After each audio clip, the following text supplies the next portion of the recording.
Dan, bonjour. Bonjour Claude. Dan, aujourd'hui, on va parler de la fauconnerie. J'aimerais vraiment que tu nous expliques, premièrement, pourquoi on devrait commencer cette activité-là, parce que c'est très spécial lors de la fauconnerie. OK, donc la fauconnerie, évidemment, c'est pas le but ultime ou l'objectif, là. C'est pas de remplir la gibassière. Hein? Évidemment que ça implique beaucoup de coordination avec les animaux, beaucoup de connaissances au niveau environnemental, au niveau des animaux. En fait, là, c'est presque l'élite des chasseurs, si vous voulez. Bon, quand on chasse avec un chien, c'est pour voir travailler notre chien. Est-ce que c'est exactement le même parallèle qu'on peut faire avec l'oiseau de proie? En fait, oui. On va coordonner. On peut aller à la chasse avec un chien, avec une monture ou simplement avec l'oiseau, là, pour accomplir, qu'est-ce qui est fait pour accomplir à l'état sauvage, tout simplement. Bon, ne commence pas la fauconnerie qui veut, là. Il y a une démarche à suivre au niveau du nouveau fauconnier. Évidemment qu'il y a des connaissances de base à acquérir, il y a des situations, il y a des mises en scène qu'il faut connaître aussi, au niveau de l'affêtage, au niveau du matériel. Écoutez, c'est pas, on ne se lance pas dans ça du jour au lendemain, là, évidemment. Bon, qu'est-ce qu'on peut dire au niveau de la fauconnerie au Québec, là? Comment c'est perçu? Premièrement, est-ce que c'est... quand je dis c'est perçu, est-ce que c'est connu ou c'est méconnu, la fauconnerie au Québec? La fauconnerie, elle est très méconnue au Québec. Par contre, ceux qui en connaissent un peu voient ça d'un très bon œil. Okay? C'est très positif, étant donné que c'est un lien qui est quand même assez privilégié avec la nature. La perception des gens en général est très, très, très positive. Les gens semblent avoir une très bonne ouverture aussi. Et puis, étant donné le fait que ça vient chercher la voie naturelle de ce qui se passe à tous les jours dans la nature, soit les relations entre les prédateurs et les proies, bien, il n'y a pas de... Comme j'explique aux gens, il n'y a pas de méchantes colombes, et de gentilles colombes, c'est-à-dire, et de méchants vautours. Donc, une fois que les gens ont compris ces grands principes de la chaîne alimentaire-là, là, ça passe quand même bien. Là. Bon, avec quoi on peut commencer? Parce qu'il y a plusieurs espèces d'oiseaux de proie avec lesquels on peut travailler. Si on en expliquait, d'abord, on va en voir plusieurs dans les prochaines semaines. Si on commençait par un, par exemple, c'est quoi le plus couramment utilisé? C'est quoi l'oiseau de proie le plus couramment utilisé par les nouveaux fauconniers? L'oiseau le plus populaire en ce moment au monde entier, là, ce sont les oiseaux de bas-vol comme la buse de Harris, la buse à queue rousse, okay, qui sont d'excellents oiseaux de débutants. Okay? Maintenant, quand on entre avec les faucons, ça demande beaucoup plus de dextérité, de technique, de coordination aussi. Ça demande aussi d'avoir un chien pour travailler plus aisément avec les faucons. Et puis, en dernier lieu, devrait être réservé seulement qu'aux spécialistes, vraiment aux fauconniers chevronnés, là, les éperviers et les autos. Dan, est-ce qu'il y a un lien qu'on va établir avec un oiseau de proie? Parce qu'on en a un très fidèle, on va dire un chien fidèle. Mais c'est quoi le lien qu'on va établir avec un oiseau de proie? Est-ce qu'un oiseau de proie finit par nous aimer? Est-ce que c'est intelligent? C'est des grandes questions qu'on doit se poser. On a une bébite, on va élever un oiseau, puis on dit, bon, ben, c'est quoi le rapport que je vais avoir avec cet oiseau-là? OK. En fait, le seul contrôle qu'on a sur un oiseau de proie, c'est par son appétit et les associations qu'on va faire avec la nourriture et l'équipement. Point final. Il n'y a pas de lien affectif, il n'y a pas de... selon la perception humaine là, que notre chien peut nous aimer ou tout ça. Avec les oiseaux de proie, c'est inexistant. C'est plus indépendant qu'un chat, en fait. Bon, mais pourtant, quand on regarde les images qu'on a tournées, on regarde, quand tu rentres dans tes volières, les oiseaux, ils connaissent le maître, ils savent qui tu es, ils espèrent, on voit dans leur comportement qu'ils veulent qu'il se passe quelque chose avec toi. OK. Ce qui arrive, ce comportement-là, c'est que les oiseaux sont habitués au fauconnier, sont habitués à sa voix, sont habitués d'être entraînés par cette même personne-là et oui, peuvent reconnaître la personne comme étant son maître ou le fauconnier comme tel. Mais ça n'empêche pas le fait que je pourrais perdre très facilement cet oiseau-là s'il n'est pas au bon poids de vol ou au bon poids de chasse. Dan, les gens qui veulent en savoir un peu plus au niveau de la fauconnerie, ils font quoi? C'est méconnu, on ne connaît pas ça, la fauconnerie. OK. Bien, la plupart des gens qui viennent ici au centre, c'est exactement pour ces raisons-là. Ils veulent connaître la fauconnerie, ils veulent savoir ce que c'est, comment affêter un oiseau de proie, ils veulent connaître toutes les techniques là, de garde en captivité. Okay? Puis c'est toutes des informations qui, souvent, ailleurs, sont données au compte-gouttes. Par contre, ici, avec notre centre de formation, on donne cette information-là de façon concentrée. Puis, il n'y a aucun secret qui est gardé pour nous ici. Là. Bon, depuis combien de temps tu fais ça, Dan? OK. Moi, j'ai 19 ans, en fait, d'expérience dans ça continue. Là. Bon, C'est-à-dire que 19 ans d'expérience, tu as commencé très jeune, là, parce que tu es encore jeune. Oui, j'étais adolescent, oui. OK. Donc, tu as commencé avec quoi? Tu as commencé comment avec cette passion-là? OK. Ça a commencé, je devais avoir autour de 9 ans, que j'avais un intérêt tout simplement envers les oiseaux de proie. Il y a un membre de ma famille, à un moment donné, qui m'a présenté un oiseau qui évoluait dans son milieu naturel. Ça m'a accroché et puis j'ai fait mes premières armes, si vous voulez, en affêtage avec un oiseau de proie vivant à l'âge de 14 ans. Bon, on parle de quoi d'affêtage? Parce on a dit ce mot-là plusieurs fois dans l'entrevue. C'est quoi l'affêtage? L'affêtage, c'est l'entraînement d'un oiseau de proie dans le but de chasser. Bon, c'est sûr que dans une prochaine semaine, on va pouvoir parler justement, est-ce que la chasse est permise? Et pour le moment, la chasse n'est pas permise avec un faucon. Non, c'est ça. La seule chose qui est permise en ce moment, sous un permis de fauconnier ou d'apprenti fauconnier, c'est la garde en captivité de certaines espèces d'oiseaux de proie. Donc, ça nous laisse, oui, le loisir d'entraîner les oiseaux de proie dans le but de chasser, mais on n'a pas le droit encore, dans la province de Québec, là, de capturer soit du gibier d'élevage ou du gibier sauvage. Bon, écoute, Dan, on va se revoir dans les prochaines semaines parce que ça, c'est tout un grand dossier qu'on va faire. Pour le moment, les gens peuvent prendre l'adresse qui apparaît au bas de l'écran, donc le centre de fauconnerie.com, le www au niveau du site Internet. Oui. Ou encore, est-ce qu'il y a un numéro de téléphone où on peut te rejoindre? Oui, dans le 418-475-4134. Merci beaucoup, Dan, à la semaine prochaine. Merci, Claude.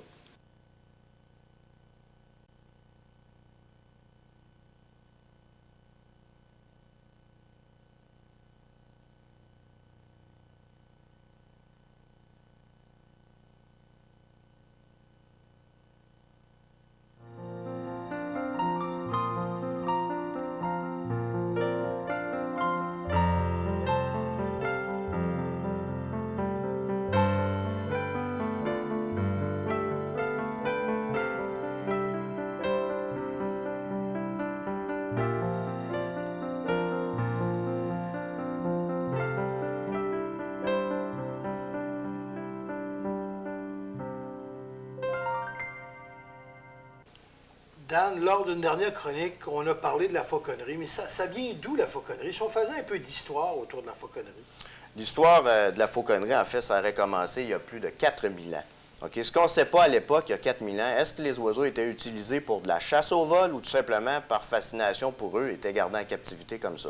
Ce qu'on est plus certain, par contre, c'est qu'il y a 2000 ans, OK, au Japon, en Chine ou encore en Corée, OK, il y avait vraiment des évidences de fauconnerie où les gens utilisaient à l'époque les oiseaux de proie dans le but de chasser du gibier pour se nourrir. Donc la fauconnerie a été inventée et performée par des paysans asiatiques il y a plus de 4000 ans. Puis on voit sur certains graffitis égyptiens qu'il y avait des grandes personnalités qui avaient toujours des faucons perchés sur le bras aussi. Par la suite, ce qui est arrivé, c'est que la fauconnerie s'est répandue un peu partout à travers le monde par on ne sait trop quel moyen. Il y en a qui vont avancer, entre autres, la théorie des guerres saintes. Ça peut tout simplement avoir été développé simultanément dans différents endroits dans le monde jusqu'au 14e siècle, même au Mexique, avec l'Aztèque Montezuma, qui avait ces fauconneries déjà établies en Amérique. Bon, on a des gens qui élèvent des oiseaux pour, par exemple, du faisan, pour la chasse aux faisans, pour vendre leurs oiseaux. Mais toi, tu élèves ici, en captivité, différents oiseaux de proie. Là, ça prend un permis spécial. Tu n'arrives pas comme ça du jour au lendemain. En fait, ce que ça prend, c'est un permis de fauconnier qui nous permet de posséder autant d'oiseaux de proie qu'on désire avoir. OK? Le permis d'apprenti fauconnier, lui, va permettre la possession d'un seul oiseau de proie mentionné dans l'annexe de la réglementation. Donc, tu as le droit, quelqu'un qui dit, par exemple, moi, je veux avoir un faucon, je demande un permis, c'est comme un permis d'arme à feu, à qui on demande ça? En fait, c'est un permis de garde en captivité et c'est délivré par la Société de la faune et des parcs. Là. OK. Et là, ils vont nous demander qu'est-ce que tu veux faire avec ça, en réalité, parce que, dans le fond, on veut garder, c'est pas une perruche, ça, là, qu'on garde, c'est important. Oui, c'est un oiseau de proie qui a besoin de garder toute sa vitalité en tant qu'oiseau. La raison de la garde en captivité d'un oiseau de proie à travers le monde, il y a différentes raisons. Mais le but ultime et le seul but qui devrait être encouragé, c'est la chasse. Parce que c'est ce qu'un oiseau de proie est venu au monde pour faire, c'est-à-dire chasser du gibier pour se nourrir. Oui, déjà, c'est dans sa nature personnelle à cet oiseau-là de faire ça. Là. Tu sais, le même matin, les antichasseurs n'iront pas dire, ben là, j'ai vu un oiseau de proie tuer un lièvre, puis là, ils sont tous en Moses parce qu'un chasseur tue un lièvre. Mais l'oiseau de proie, c'est dans sa nature propre de chasser. Exactement. Il va accomplir ce qu'il fait à l'état sauvage et nous, on va se servir de ces qualités-là de l'oiseau avec son environnement, son milieu naturel, pour chasser et tout simplement être son compagnon de chasse. Bon, là, ça, c'est bien beau, mais nous autres, au Québec, on est toujours un peu en arrière du reste du monde. On l'a été au niveau de l'arbalète, on l'est au niveau de plusieurs réglementations. On dirait que le Canada anglais a compris plus vite que nous autres, parce qu'on me disait que c'était déjà permis dans le reste du Canada au niveau des fauconniers. La chasse avec un oiseau de proie. Ah oui, au niveau du Canada anglais là, et aux États-Unis, ils ont quand même là, une bonne vingtaine d'années, je dirais, d'avance sur nous dans ça. Et puis, tout ce qui s'appelle aussi oiseaux de proie reproduits en captivité, sont tous permis s'ils sont acquises là, de façon légale. Ils vont même aller plus loin que ça. Ils vont aller jusqu'à donner des permis pour de la récolte d'oiseaux de proie à l'état sauvage. Okay. Ah ouais, mais ça, c'est encore... Là, déjà, là, c'est plus une question de dire j'achète mon oiseau. Là. C'est-à-dire que je peux le prendre en captivité, je peux le prendre dans la nature. À l'état sauvage, déjà entraîné, l'oiseau chasse déjà et est déjà aussi en bonne forme physique. OK?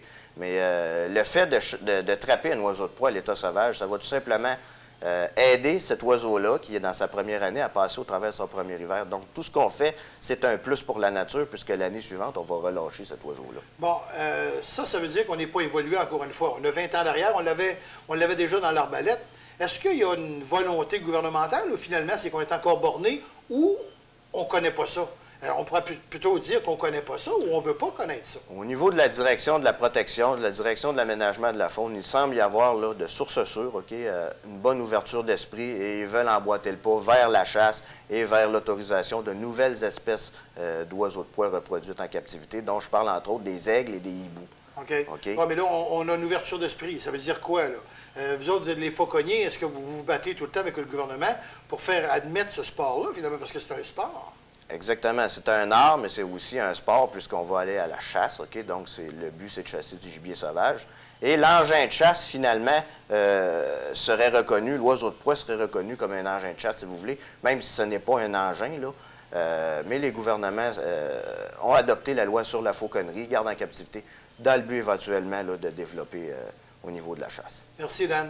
À une prochaine semaine. Bienvenue.